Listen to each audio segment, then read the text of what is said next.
Actress Shubhangi अत्रे का एक interview in दिनों वायरल हो रहा है, जिसमें उन्होंने मदर्स डे के मौके पर अपनी मां और दोनों बहनों को याद करते हुए उन्हें अपनी सबसे बड़ी ताकत बताया।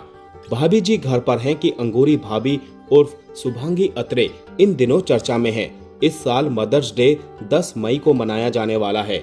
इसी बीच शुभांगी ने इस खास मौके पर अपने लाइफ की इन 3 महिलाओं के बारे में खुलकर बात की है। साथ ही बताया है कि मां को समर्पित करने का कोई एक दिन नहीं होता है।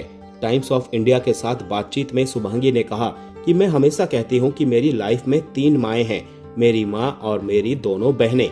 इन तीनों ने बहुत प्यार और अपनेपन से मेरी देखभाल की है। हमारे बीच का रिश्ता इतना गहरा है कि मैं इसे शब्दों में नहीं बयां कर पाती। हम सभी अपने लाइफ में बिजी रहते हैं, इसके बावजूद हमारा प्यार वैसा ही है।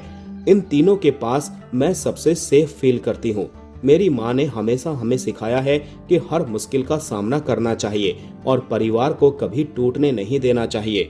मेरी बहनें भी माँ की तरह हैं और हर मोड़ पर मेरा साथ देती हैं।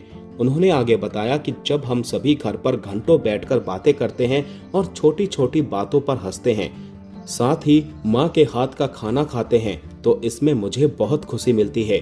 मेरी माँ ने अपनी जिंदगी में किए संघर्ष को कभी हम सभी के सामने एक्सप्रेस नहीं किया।